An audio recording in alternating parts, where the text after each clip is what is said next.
je vais vous faire un retour d'expérience terrain. Hein. Donc moi, j'appartiens à la société IBP en tant qu'architecte sur ce qu'on a vécu en termes de mise sur le cloud AWS à partir de notre décisionnel. Voilà, je coupe juste le son sur mon PC parce que j'ai un petit Larsen. Hop. Voilà. On y va. Donc donc on va parcourir ça globalement pour que ça soit très concret pour vous. Donc on va vraiment parler de tous les aspects qu'on a rencontrés. Alors ça va des acteurs du projet, de la typologie des acteurs, comment on a l'outil de projet, les actions techniques menées autour d'Amazon, voilà, les environnements de développement, le coût de cette opération, et puis effectivement tout ce qui est bilan et leçons qu'on a pu en retenir. Alors, le groupe BPCE, donc, dont fait partie Informatique des Banques Populaires, donc c'est quand même un grand groupe bancaire français avec plus de 100 000 salariés. Et donc IBP est en quelque sorte une filiale de ce groupe qui gère l'informatique des 13 banques populaires. Vous ne savez peut-être pas, mais il y a bien, il y a à peu près 13, puisqu'il y a un certain nombre de fusions qui ont lieu régulièrement, 13 banques populaires en France, Banque Populaire Grand Ouest, pour ce que me concernant, vers Nantes. Voilà. Et donc IBP gère à ce titre, pour toutes ces banques, un décisionnel, une plateforme décisionnelle, donc basée sur Teradata, qui fait très bien le boulot, mais qui a certaines limites, et notamment sur la gestion des données froides. Et pour faire le parallèle avec le cloud, il faut savoir que depuis 2-3 ans, le groupe BPCE a initié des travaux autour du cloud pour se mettre en ordre de marche, pour pouvoir se mettre en ordre de marche techniquement, pour pouvoir aller sur le cloud public, donc avec des contrats qui ont été passés, des premières expérimentations, etc. Donc au final, cette solution, elle est en production depuis peu de temps, depuis février. Alors, la genèse, les enjeux. Je vais vous expliquer l'histoire de ce projet. Donc l'enjeu, c'était bien de pouvoir stocker des données froides qui soient à un coût en rapport avec leur usage. Effectivement, sur un Teradata, qui est une machine qui marche très très bien, mais un peu coûteuse, c'est parce que il y a des coûts, il y a des accès massifs, il y a énormément de traitements, énormément de batchs, donc c'est très performant pour ces aspects-là. Mais pour ce qui est des données froides, c'est-à-dire un jeu de données SQL, une sous-partie très peu utilisée finalement, et par peu de personnes, c'était dommage d'avoir ça sur une solution aussi luxueuse, j'ai envie de dire. Et le deuxième enjeu, c'était de sécuriser le capacity planning, parce que il y a toujours une tendance à l'entropie, à l'inflation des données sur le Teradata. Donc si on pouvait sortir un stock du Teradata, ça permettait de réduire l'empreinte disque du Teradata. Et puis voilà, donc l'autre grand enjeu de ce projet cloud, c'était effectivement de pouvoir valider un peu l'intérêt du cloud public, puisque BPCE initialisait une démarche cloud. Alors, le fonctionnement initial de notre solution on-premise, pour que vous compreniez de quoi on parle fonctionnellement. Vous avez donc un stock de données en ligne chaudes, en fait, avec plusieurs dizaines de téraoctets, et régulièrement, tous les ans, tous les mois ou tous les 3 mois, ça dépend, on a ce qu'on appelle un décrochage des données dans une autre base, dans un autre espace du Teradata, dédié à accueillir ces données froides. Donc ces données froides, ce sont toutes celles qui ont plus de 3 ans. Donc c'est une base qu'on appelle la base des historiques, qui fait environ 10 Tera, mais en compressé. Contrairement aux données en ligne qui ne sont non compressées pour des raisons de performance, celles-ci sont compressées, et ça prend à peu près 10 Tera. Et on s'apercevra que décompressé en fichier CSV, on tourne autour de 40 et quelques données 40 Tera de données CSV. Donc puis évidemment, tous les ans, ça s'accroît, etc. Donc il y a bien une inflation de ces données, et il fallait faire quelque chose. On avait vraiment, ça fait des années qu'on était sur ce sujet, mais on n'avait vraiment jamais trouvé de solution satisfaisante. Alors l'usage de ces données, ce sont pas non plus des données très critiques et utilisées tous les jours par beaucoup de personnes. Elles sont utilisées dans des cadres réglementaires ou de recherche spécifique ou de modélisation statistique. Puis il y a à peu près une centaine de requêtes SQL. On est vraiment sur du SQL direct. centaines de requêtes par mois, donc c'est assez peu, utilisé par à peu près entre une trentaine de personnes. Donc voilà, donc sur un usage assez light. Donc là, c'est là qu'on se rend compte que avoir tout ça sur du Teradata, alors que le coût du teraoctet est assez élevé, mais que ce soit des données extrêmement chaudes ou que ce soit des données froides. Donc c'est un peu dommage pour les données froides. Du coup, on a réfléchi, on a conçu une solution basée sur des services AWS. Alors la genèse, pourquoi on en est arrivé à imaginer ça? Tout simplement parce qu'il y a 2-3 ans, on était en pleine expérimentation, hein, vraiment en mode innovation, expérimentation des services data d'AWS. Et en parallèle, certains collègues aussi regardaient de plus près comment pouvoir diminuer cette empreinte du Teradata qui commençait vraiment à enfler. Et on s'est dit tout bêtement, mais là, il y a sans doute quelque chose à faire. En regardant de plus près la littérature et ce qui se faisait, on s'est rendu compte qu'on tombait pile poil dans des patterns intéressants de gestion de ce type de données. Donc la solution, vous voyez en bas, les données sont finalement décrochées non plus sur une autre base du Teradata, mais sont décrochées sur un serveur intermédiaire, un serveur tampon, qui va faire office de relais vers AWS. Les données sont transférées vers AWS sur un espace de stockage, hein, j'y reviendrai. Ensuite, les données sont transcodées, sont optimisées en fait, parce que les fichiers CSV, c'est pas ce qui est le plus efficient en termes de traitement de la donnée ensuite avec tout ce qui est requêtage.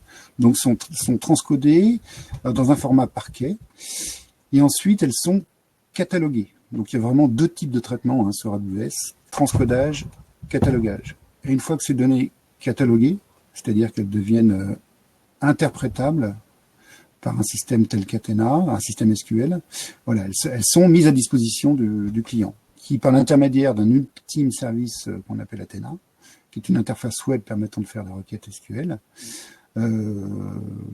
peuvent faire des requêtes SQL sur le stock de données. Donc voilà pour cette vue d'ensemble, et évidemment maintenant on va zoomer sur chaque partie.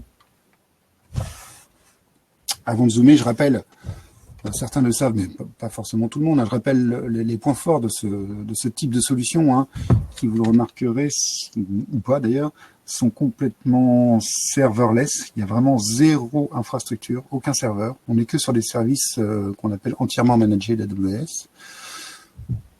Donc, serverless, donc plus simple à exploiter, infogérer, des coûts peu élevés, en tout cas qui sont en rapport avec le fait que ce sont des données froides, et surtout on paye à l'usage.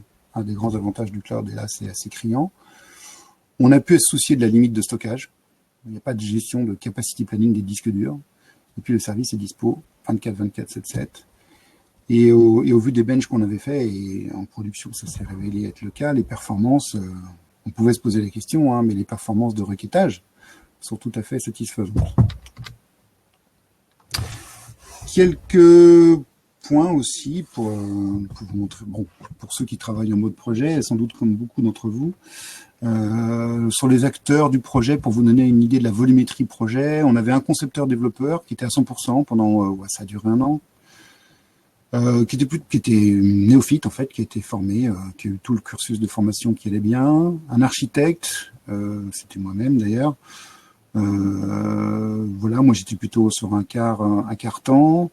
On avait peut-être un quart ou un mi-temps, un quart temps je dirais, sur tout ce qui est industrialisation et chaîne de déploiement continu. Ça c'était vraiment un point important, comme vous le savez dans le cloud, sur tout ce qui est infrastructure as a code. Le product owner, qui lui nous guidait sur là où on voulait aller, plus assez proche du métier, et qui se trouvait être aussi un architecte solution Teradata, donc c'était bien pratique. Voilà les 4 principaux acteurs. On avait évidemment aussi ce que j'appellerais une team cloud, mais côté infogérance, donc toute l'équipe. Dans le groupe BPCE, il y a IBP qui est l'informatique des banques populaires, mais qui est fondamentalement éditeur de solutions, mais se repose sur une autre filiale qui s'appelle BPCE IT, qui est l'infogéreur. Donc cette filiale a mis en place, s'est aussi mis en ordre de marche pour pouvoir gérer des projets cloud, avec donc la mise à disposition des environnements AWS donc sécurisés, ce qu'on appelle les landing zones, et puis qui est en charge aussi du déploiement de tous les composants d'infrastructure, en termes d'infrastructure as a code aussi, mais là sur les composants d'infra type réseau, sécurité, etc. Donc, on travaillait avec eux évidemment pour pouvoir livrer conjointement nos composants applicatifs et composants d'infrastructure.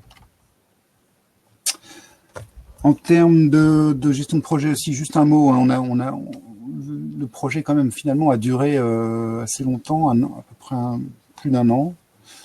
Mais ce qui fait qu'on a un peu dérapé, on a été obligé de lotir le projet, on s'est concentré sur le premier lot à pouvoir vraiment désengorger le Teradata et donc prendre en manière one shot tout un stock de données froides et les mettre sur AWS. Et faire une supervision manuelle des traitements, mais les traitements ils sont one shot, hein, c'est vous les mettez sur AWS, il y a les 2 traitements dont je vous parlais, et après il y a quasiment plus rien à superviser, j'ai envie de dire. Donc voilà, une supervision manuelle dans le sens où on met à disposition un guide de supervision à l'exploitant. Et le lot 2, là on est en ce moment on est dedans, bon après avec des arbitrages budgétaires, où là on envisage effectivement d'automatiser l'export récurrent tous les mois, tous les 3 mois de ces données froides, hein, et puis non seulement de l'ordonnancer de manière automatique et de le superviser aussi. Donc voilà, ça paraît la suite logique, hein, plutôt que de faire des one-shot. Et puis effectivement aussi s'attaquer à tout ce qui est exigence de la CNIL, RGPD, c'est-à-dire pouvoir répondre aux exigences du type mettre à jour les données d'un client, etc. Comme vous le verrez, c'est pas forcément simple dans un data lake S3 où les données sont pas modifiables par essence. Voilà. Maintenant, je vais rentrer dans les différentes étapes du processus d'analyse de la donnée. Donc la première, c'est la collecte des données. Donc on avait 10 Tera de fichiers de base compressés, 40 Tera de fichiers à manipuler, hein, pour les mettre sur AWS. Donc on a utilisé un service qui s'appelle Snowball. Donc c'est un appliance, hein, qui est livré dans votre data center, très pratique. Donc ça, il arrive assez rapidement une fois qu'il est commandé sur la console AWS. Donc ça nécessite d'avoir un serveur dédié, hein, qui se connecte sur ce Snowball, qui va pouvoir faire le pont avec vos données et donc faire la recopie et le chiffrement des données. Donc voilà. Alors là-dessus, on a eu toute une étape pour affiner ce qu'on voulait faire en termes de compression. C'était pas évident. On pouvait compresser en gzip, ce qui était tout à fait intéressant en termes de temps de compression. Par contre, beaucoup moins intéressant côté traitement AWS, hein, sur les traitements de transco et de catalogage. La compression BZIP, voilà, très intéressant parce que ça peut... la compression BZIP compresse très très bien et est très efficace sur tout ce qui est traitement AWS parce que c'est des splittables, hein, on peut paralyser les traitements. Par contre, c'était très lent à compresser. Donc au final, on a décidé de pas compresser. Pourquoi? Tout simplement parce que à part le fait que ça prend plus d'espace, et donc on a dû mettre un SAN, une baie SAN plus conséquente pour pouvoir travailler avec le Snowball, mais à part ça, c'était le seul prix à payer. À part ça, c'est beaucoup plus efficace en temps d'export et en temps de traitement des données sur AWS. Voilà. Puis le lot 2, j'en ai parlé juste avant. On devrait s'orienter vers du SFTP pour pouvoir faire les exports récurrents, dans le sens où on a déjà des capacités en prémisse, hein, de transfert de fichiers reposant sur du SFTP.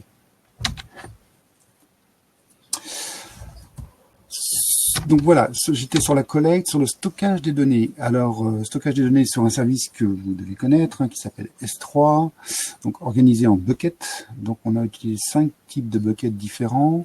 Donc un bucket pour stocker nos données sources, les données raw, j'ai envie de dire, hein, les données brutes qui venaient du Snowball, format CSV. Un bucket dédié à recueillir les données au format parquet, suite à la transco, et qui est donc utilisé au final par Athena. Un bucket dédié à Athena, parce que Athena, on fait des requêtes, donc il doit avoir capacité à stocker à la fois les requêtes et le résultat des requêtes. Un bucket temporaire pour stocker tous nos fichiers de travail, et un bucket pour stocker tous nos scripts, nos fichiers sources, hein, le code des lambda, le code des JobBlue, etc., etc. Donc 5 buckets.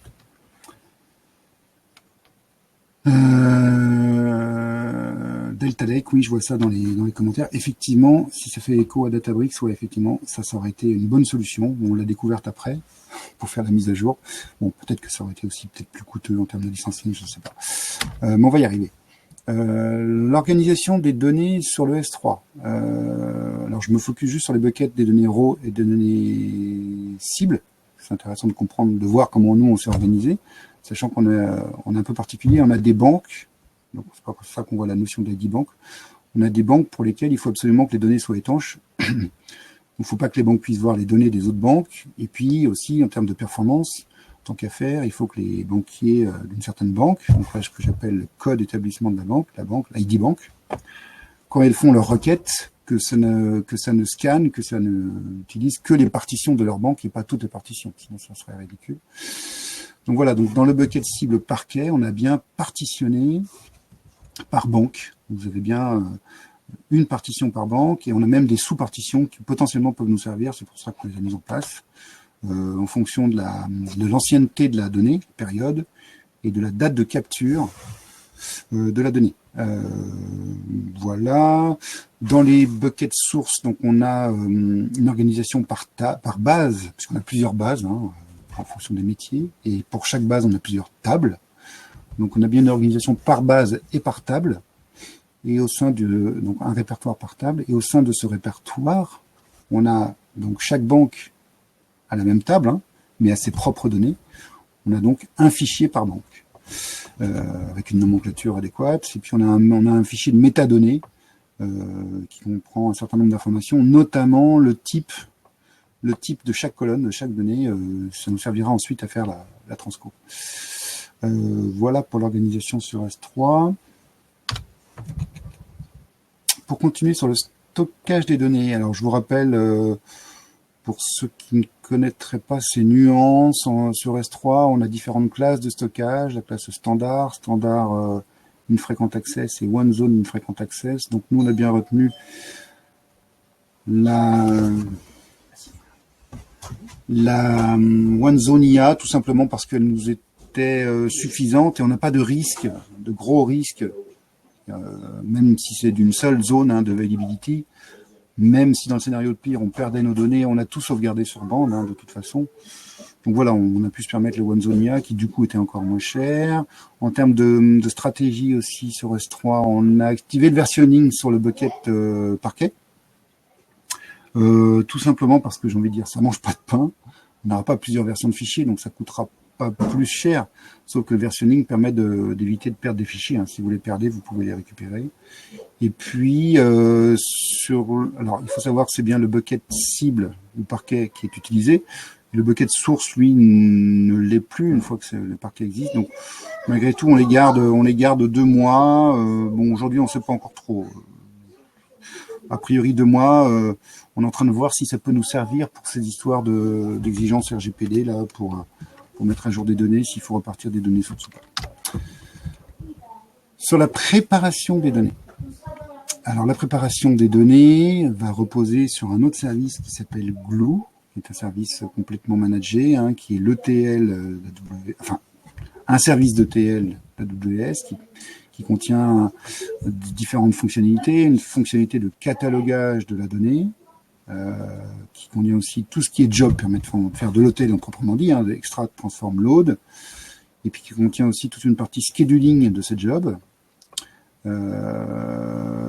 Alors je dirais qu'il y a 2 classes de services pour ce Glue. Vous avez tout ce qui est job de manipulation de la donnée, donc 13 ETL, et tout ce qui est classifieur ou crawler, qui permettent à partir d'un ensemble de fichiers S3 de scanner, cataloguer des données et d'en inférer une base, une pseudo-base de données, qui est le catalogue Glue, qui est lui-même utilisable par Athena pour faire les requêtes.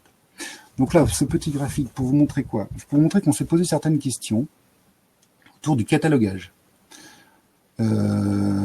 Pourquoi? Alors, les données sources, on n'est pas obligé de les cataloguer. C'est-à-dire qu'on n'est pas obligé d'avoir un catalogue de données utilisables par Athena, par exemple, pour arriver à nos fins d'avoir finalement des données en parquet. Donc, je vous fais le cheminement. Soit on décide de cataloguer les données, et auquel cas, vous avez le choix de faire ce catalogage avec l'outillage AWS basé sur les crawlers, qui fait ça automatiquement pour vous, ou soit vous faites un catalogage explicite à la main, avec Athena, avec un create external table, vous créez votre catalogue à la main. Ça évite de payer des crawlers, etc. C'est une possibilité. Et vous pouvez aussi ne pas du tout cataloguer les données, et vous contenter de reposer d'utiliser vos données brutes sur S3 et de faire la transco avec les job glue. Hein. J'ai pas remis le symbole glue, j'aurais dû. De faire la transcodification avec les job glue de CSV en parquet directement depuis les fichiers, de fichier à fichier, sans avoir catalogué la donnée au préalable. Une fois que vos données sont en parquet, ici, se repose la question, voilà, se repose pas la question de cataloguer les données, il faut forcément cataloguer la donnée si vous voulez bosser avec Athena. Donc on catalogue les données, mais se repose la question d'utiliser un crawler ou pas. Voilà. Alors, nous, quels sont les choix qui ont été faits? C'est la slide suivante. Alors, les scénarios de la littérature, nous disent que, on a plutôt tendance, on crawl les données sources, on transcode et on crawl les données cibles. Effectivement, cataloguer la donnée source, ça permet, si j'avais besoin, de pouvoir travailler avec Athena sur mes données sources, de faire des requêtes, voire de comparer les performances CSV versus parquet. Et puis, ça permet aussi de, si les données sont cataloguées, de profiter encore mieux des API Glue pour pouvoir faire des transformations sur ces données. L'inconvénient, c'est que fondamentalement, il n'y a pas de plus-value, en fait, nous, à cataloguer les données sources. C'est pas elles qui nous servent en final, c'est les données parquet qui nous servent. Et puis, utiliser un crawler, ça coûte, un catalogue, ça coûte, bref. Donc, nous, on n'a pas catalogué les données sources, on a directement fait la transco depuis les fichiers CSV. Quant à utiliser ou pas des crawlers sur les fichiers cibles, cette fois-ci, alors l'intérêt d'un crawler, ce sont donc des jobs qui scannent automatiquement vos données, c'est de ne pas avoir à gérer tout ce qui est création ou suppression de partitions, très pratique. Et évidemment, tout est automatique, hein. On n'a pas à faire les create external table. Et puis quand les données arrivent fréquemment, hein, nous tous les mois on est censé avoir des données qui arrivent, c'est censé être une méthode un peu plus adaptée, hein, automatiquement ça met à jour votre catalogue de données. Par contre effectivement ça prend un petit peu de temps, un peu d'argent, mais on s'est rendu compte, alors, nous c'est le choix qu'on a fait, hein, de prendre un crawler, et c'est pas ça du tout qui prend beaucoup de temps, enfin ça prend pas tant de temps et d'argent que ça. Donc voilà. Ce qui est très coûteux, c'est plus ce qui est coûteux, je dirais, c'est plus le job glue de transcodification. Si il y avait quelque chose à retenir autour de glue, c'est plus la transco que le crawling. Alors, toujours dans la préparation des données, je l'ai mis ici, hein, dans la préparation des données, mais il s'agissait de se doter d'un mécanisme qui permette de nous assurer que les données qui ont été mises dans AWS et disponibles dans Athena soient effectivement exactement les mêmes qu'on avait à la source dans Teradata.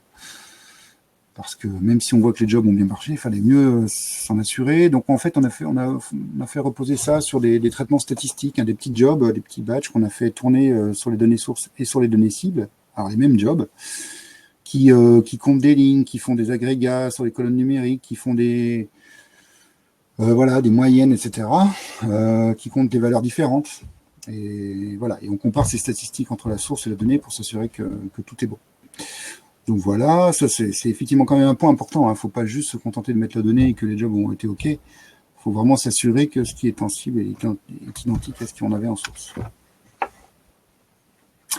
En termes d'accès aux données, donc là on a collecté nos données, on les a stockées, on les a donc préparées, donc c'est-à-dire qu'on les a transcodées et cataloguées.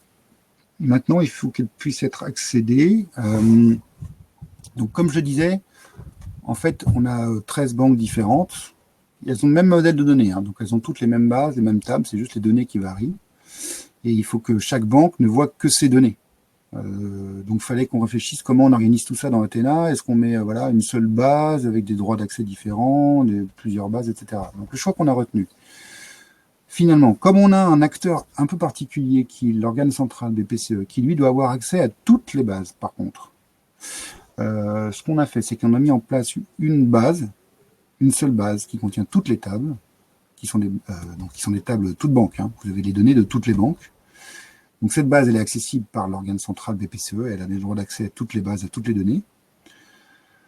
Et donc ces bases toutes banques sont bien directement alimentées à l'issue du crawler, hein, à l'issue du crawling.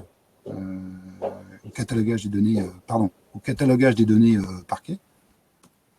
Par contre, ce qu'on a fait, c'est que pour chaque banque, on lui a créé sa base pour elle avec à l'intérieur, non pas des tables, mais des vues qui ne sont que des pointeurs sur les tables de la base toute banque.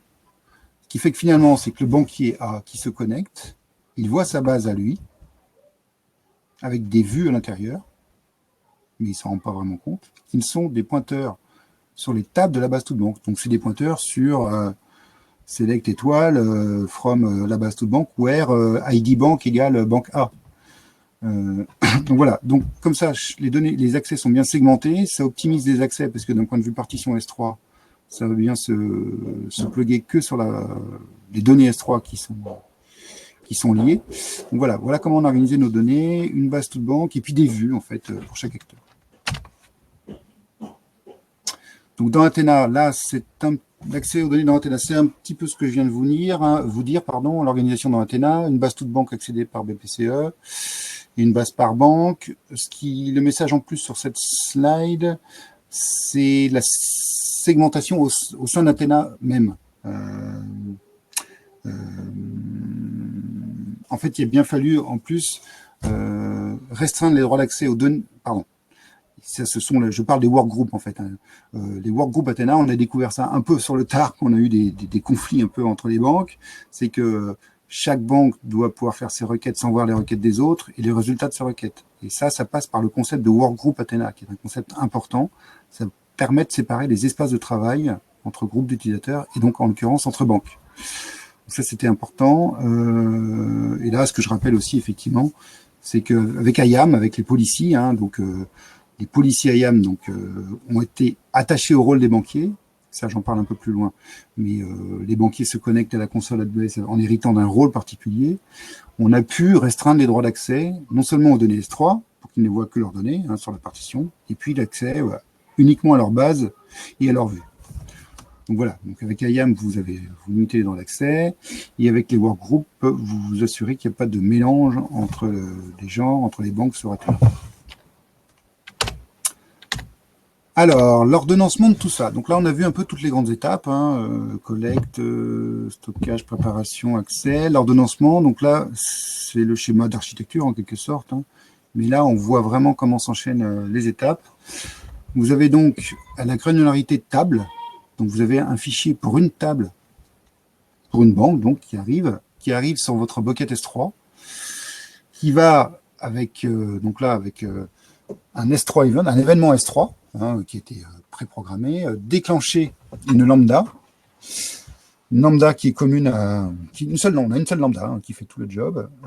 Donc une lambda dont le seul boulot est de déclencher le bon job glue qui va bien. Le job glue qui doit faire la transcodification du fichier en entrée qui est au format CSV pour le transformer en fichier parquet dans un autre bucket. Un CloudWatch Event a été mis en place sur ce bucket parquet pour détecter la fin de ce job. Donc tout ça, ça se fait assez simplement avec AWS. Et auquel cas, à la fin de ce job, ce CloudWatch Event s'est déclenché et lui, il va déclencher une deuxième lambda. Donc en tout, on a trois lambdas. Une deuxième lambda dont le seul but, lui, elle est d'appeler le crawler glue. Donc là, on en a un par table qui est en charge de scanner les fichiers parquet et d'en inférer la base de données et d'alimenter le data catalog. La fin de ce crawler est détectée par un ultime CloudWatch Event. Donc on sait que là, nos données parquet sont dispo et que le glue data catalog a été alimenté. Dès lors, on peut déclencher une lambda qui a pour but d'aller créer via Athena les fameuses vues dans les bases de données. C'est à la fin qu'on crée une vue, puisqu'on a un fichier représentatif d'une table qui est arrivé, donc la table a été créée, donc à la fin, je crée la vue sur cette table. Donc voilà tout cet enchaînement avec juste un petit jeu de CloudWatch Event ou de S3 Event. Alors juste une petite remarque, là, comment faire pour pouvoir à chaque fois... Donc du coup, vous voyez qu'on a un job glue par table, on a un crawler glue par table, donc on en a donc 13, puisqu'on a 13 banques. Comment faire pour s'y retrouver?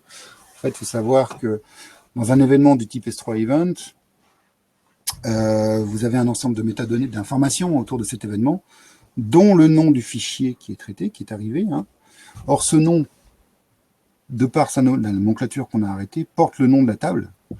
Et donc, c'est cette information, voilà, c'est grâce à des jeux de nomenclature qu'on sait quel job glue déclencher, quel crawler glue déclencher, de par le nom de la table, en fait. Voilà. En termes d'exploitation, un petit mot sur le lot 1. Donc le lot 1, c'était avec du snowball, avec des traitements one-shot. Donc l'exploitation assez light finalement, hein, surtout sur des services qui sont fondamentalement serverless. Donc on a juste fait un petit guide à destination de l'exploitant pour lui indiquer qu'est-ce qu'il fallait aller voir, relancer, etc. dans l'interface Amazon, sur tout ce qui est job glue notamment. Voilà. On a validé dans un environnement d'homologation les performances de nos traitements, ces histoires de format de compression, etc. Et puis de faire un petit peu de tuning glue. Mais donc le lot 1 est assez light en termes d'exploitation. Le lot 2, j'en ai déjà parlé, mais on a bien pour ambition d'automatiser, d'ordonnancer ça un peu plus, même complètement. Voilà. En termes de supervision, juste aussi pour l'anecdote, il faut savoir qu'aujourd'hui, donc les logs, par exemple sur les métriques ou les logs, tout ça est rapatrié encore sur des outils on-premise, parce qu'aujourd'hui, à date, ce sont les outils que connaît bien l'exploitant, et puis qui permettent de gérer derrière tout ce qui est gestion des incidents, etc. etc. Donc, on n'est pas non plus, voilà, malgré tout, on y va petit à petit sur le cloud, et pour l'instant, on fonctionne comme ça. Un petit mot sur la sécurité. J'en ai parlé un petit peu de manière en pointillé, mais je pouvais pas ne pas en parler. On a évidemment, comme pour tout projet, des exigences de sécurité, sur tout ce qui est authentification, habilitation, chiffrement, traces, etc. Donc, en termes de spécificité cloud, pas tant que ça. On avait des enjeux autour du snowball qui devait rentrer dans notre data center, des clauses contractuelles avec AWS, des RACI un peu spécifiques. Et puis pour tous les acteurs sécu, que ce soit côté édition logicielle ou côté technique avec BPCE-IT, et tout ça aussi un peu nouveau, donc il fallait se roder évidemment avec aussi des notions nouvelles comme les VPC endpoints qui permettent d'avoir des accès relativement privés à nos services. Bon voilà, mais c'était pas non plus la révolution. Les exigences RGPD, là aussi, j'ai envie de dire, comme pour tout projet, il fallait les gérer de toute façon. Donc, c'est-à-dire identifier la finalité du projet, la durée de conservation des données, avoir un système de suppression, etc. Donc, en l'occurrence, là, il n'y a pas de spécifique cloud. Donc, on les a traités en tant que tels. S'agissant, par exemple, de l'anonymisation des données, on est sur des données bancaires, sur des données personnelles. Donc, il est évident qu'il faut y faire attention. Et notamment, normalement, un des enjeux en environnement en dehors de la production, c'est de les anonymiser. On n'a pas anonymisé parce qu'on s'est engagé, et évidemment on l'a fait, à sécuriser notre environnement hors production, mais c'était faisable sur AWS, aussi bien que la production. C'est-à-dire que les accès sont filtrés de la même manière, avec seulement certaines personnes nominativement identifiées qui peuvent y accéder. Les données, une fois les tests terminés, sont purgées, etc. Donc finalement, et puis voir les environnements, les premiers environnements de recettes dont on n'a plus besoin sont tout simplement détruits. Donc voilà, on s'est passé de l'anonymisation, j'ai envie de dire. Sur tout ce qui est authentification, habilitation, donc nous, on a mis en place de la fédération d'identité avec AWS, donc ça c'est très pratique, puisqu'on a toute une infrastructure Active Directory qui est déjà en place. De fait, il suffit, on a mis en place le fait d'appartenir à certains groupes de notre AD, permet, lors de la connexion AWS, d'hériter d'un rôle, au sens AWS, avec des policiers attachés, et donc d'avoir seulement certains droits attribués juste le temps de la session, droit d'accès aux différents services AWS. Donc là, voilà, les banquiers, ils appartiennent à un groupe de l'AD, donc ils ont une gestion IAM en amont, chez eux, et après, ils héritent d'un droit d'accès sur AWS, en l'occurrence que le droit d'utiliser Athena sur leurs données. En termes de confidentialité, on a mis en place un VPN entre nous et AWS. Alors ce VPN n'a pas été énormément utilisé pour notre cas de figure données froides.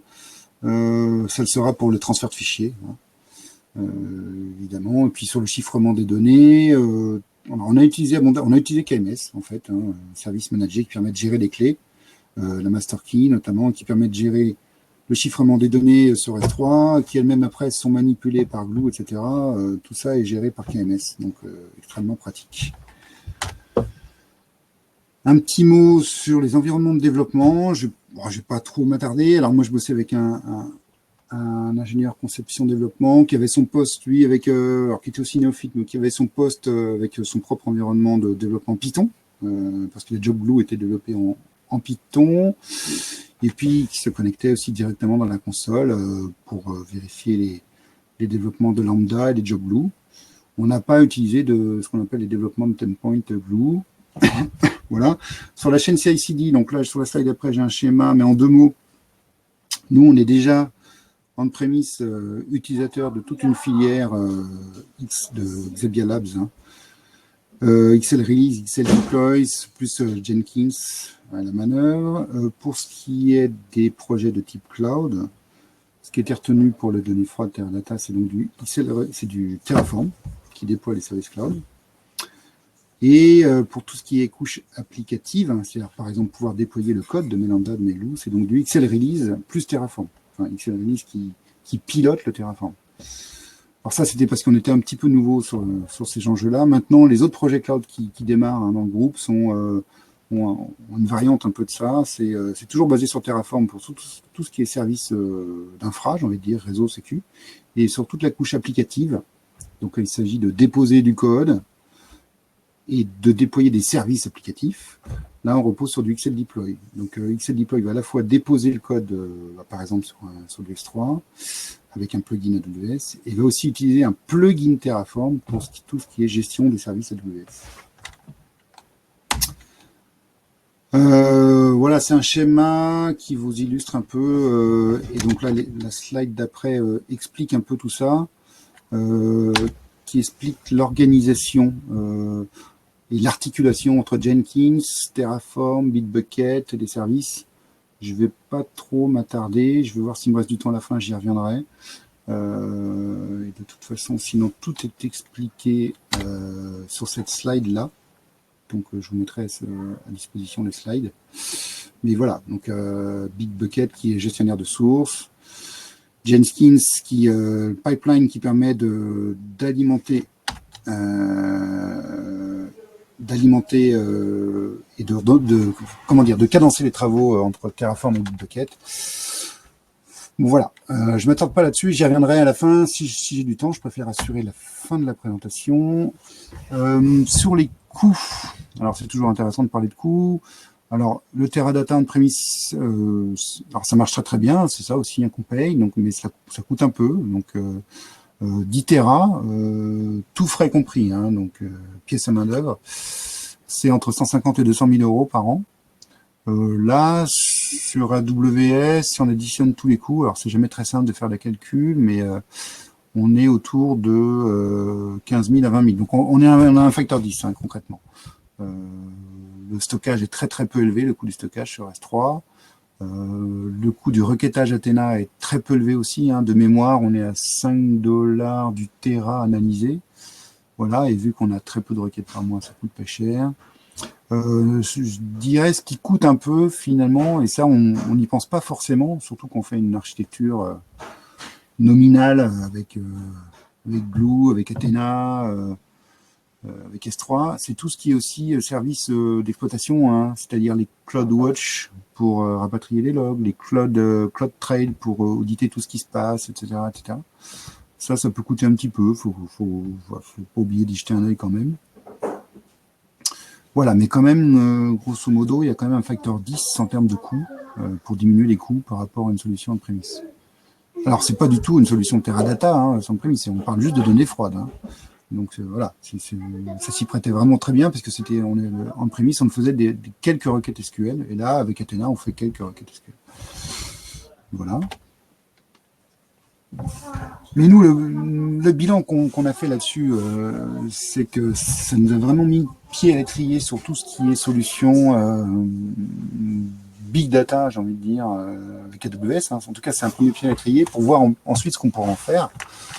Mais là, on a déjà vu, nous, tous les processus d'ingestion, de stockage, de traitement, de consommation, voilà, avec certains services, mais il y en a d'autres qui existent, hein, mais voilà, peut-être qu'on pourra faire un jour de l'EMR pour faire des traitements de type Hadoop massif ou pas, enfin, ou du Redshift. Voilà, donc on a mis un pied dedans, donc nous, c'est très intéressant. L'autre aspect intéressant, le bilan qu'on en tire, c'est que du serverless, c'est quand même hyper cool. Aucune infrastructure à gérer. Alors, c'est surtout très très intéressant pour notre infogéreur, BPCEIT, qui est un peu dérouté au début, mais il trouve ça finalement pas mal en termes de maintien en conditions opérationnelles. Bon, par contre, on a eu un peu de boulot là où c'était un peu plus pointu sur tout ce qui était voilà, pouvoir reconstruire des schémas, des types de données entre dans le catalogue Glue et les données sources, entre les deux. Il y a bien eu un travail de formatage des données, et notamment dans notre fichier de métadonnées, qui vient avec les données, hein, je ne sais pas si vous vous en souvenez, on a finalement pris l'option pour chaque donnée de la typer, mais on a un typage Teradata source. Il a fallu le faire matcher avec un typage des données compréhensibles par Glue. Bon, là, il y a un petit travail à faire, il faut s'y mettre. Bon, voilà, entre les integers, les strings, les dates surtout. Voilà, il y a un petit travail là-dessus à voir, notamment à noter. Il me reste 2 slides à vous présenter, juste pour alors, au-delà du bilan, les leçons qu'on peut en retenir. Les leçons, c'est qu'en termes de savoir-faire, bon, peut-être parfois vous paraît très évident, mais tous les acteurs, il faut vraiment qu'ils soient formés sur tout ce qui est cloud. Hein. C'est quand même, on change de paradigme. Hein. On n'est plus sur les mêmes solutions comme prémisse. Donc, avoir des formations adaptées à son profil. Hein. Nous, on a abondamment utilisé le support AWS, un business. Donc, comme on était sur des petits volumes là, sur un account à nous, ça nous coûtait $100 par mois, mais c'était vraiment très appréciable. Et puis, on avait les professional services qui sont intervenus aussi ponctuellement, avec qui on était en relation de par le programme Cloud BPCE. Hein. Donc, on a pu piocher quelques jours avec les professeurs sur des points durs particuliers.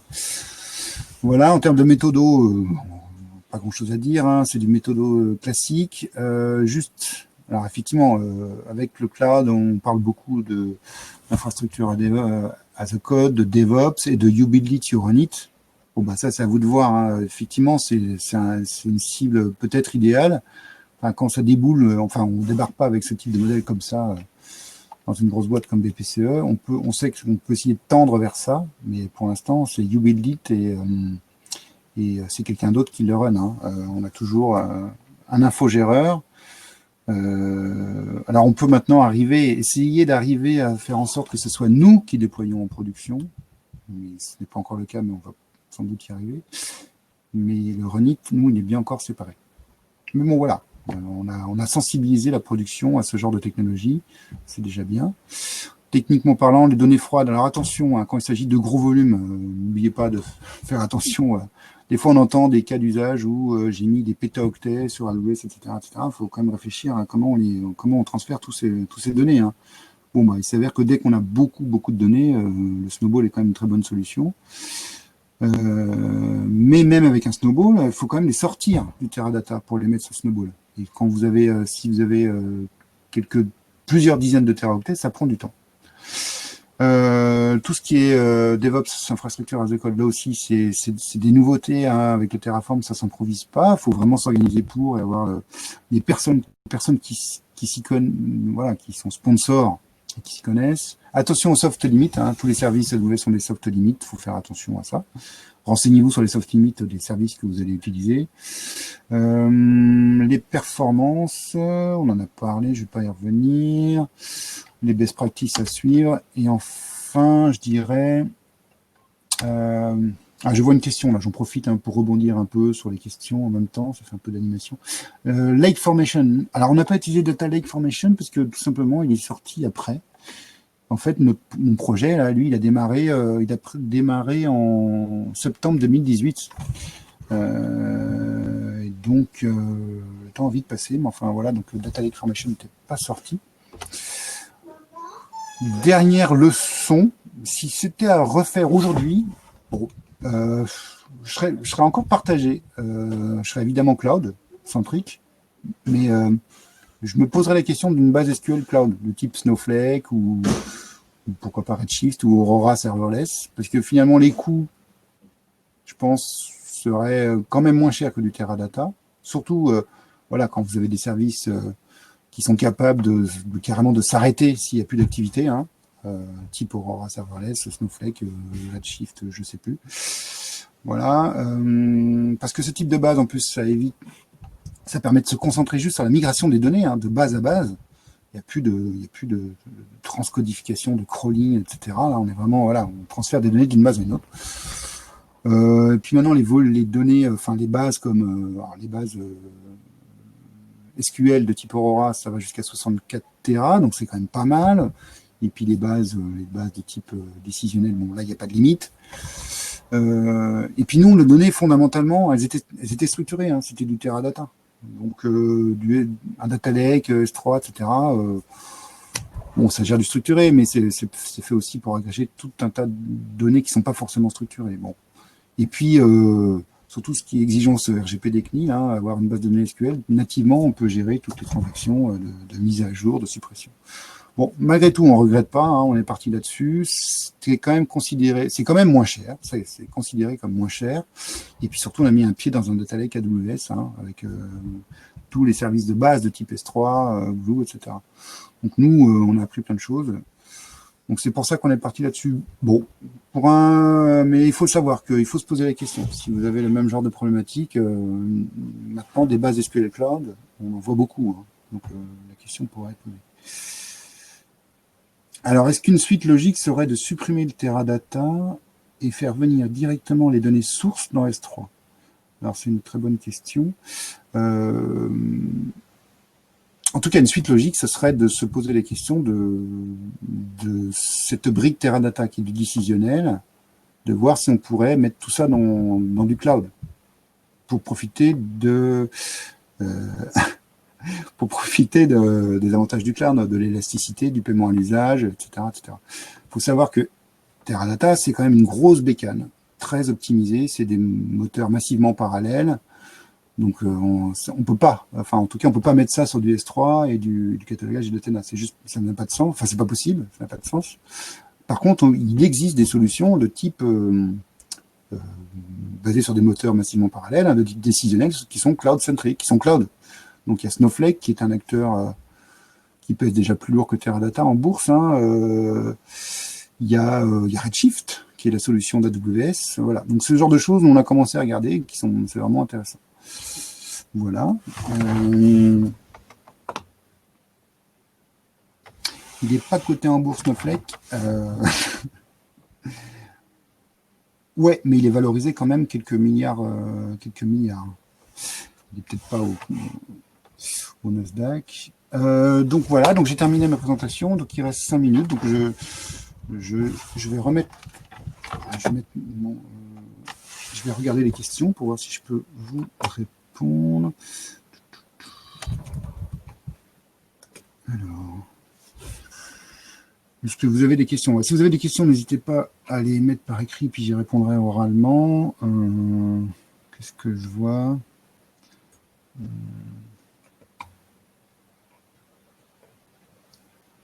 Ouais, Databricks, on en a parlé. Pour la compression sur S3, Parquet fonctionne bien. Et oui, ça c'est vrai. C'était vraiment l'objectif, c'était de faire du Parquet, hein, pour que ça soit vraiment performant avec Athena. Mais on ne pouvait pas sortir tout de suite de Teradata vers Parquet. Alors après, il y avait d'autres solutions, hein. Pour transférer des données sur Amazon, il y a plein de solutions. Donc nous, on a pris Snowball, mais il y a aussi Data Migration Service qui peut partir d'une base Teradata pour directement aller en Parquet, je crois. Mais bon, transférer 40 Tera de données, je sais pas, c'est pas forcément viable. Mais par contre, en termes de transfert récurrent, pourquoi pas. Le push des données de Teradata vers S3 se fait comment? Le push des données de Teradata vers S3 se fait comment? Je voyais la question de Thomas là au début. C'était un one-shot Snowball, et en récurrent, on envisage de le faire en SFTP. Non, 40 Tera en VPN, c'est pas vraiment viable. Ok, je vois. Voilà. Hop. Je vais essayer de retrouver ma caméra. Je vais arrêter le partage. Je ne sais pas comment on fait, mais je vais essayer.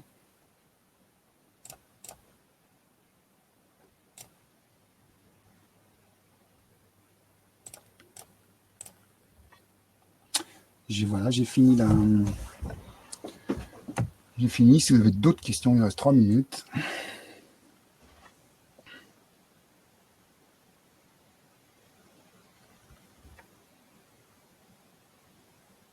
Bah, merci à vous, en tout cas. Je ne sais pas combien on était à peu près, là, 25, tu disais, Thomas?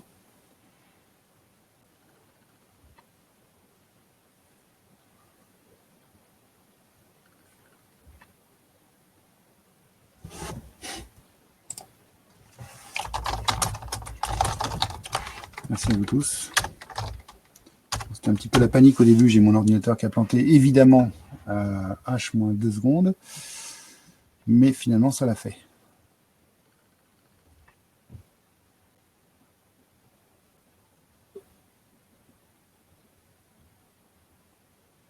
Je vous dis à bientôt. Je vous mets dans le chat mon mail si vous avez des questions.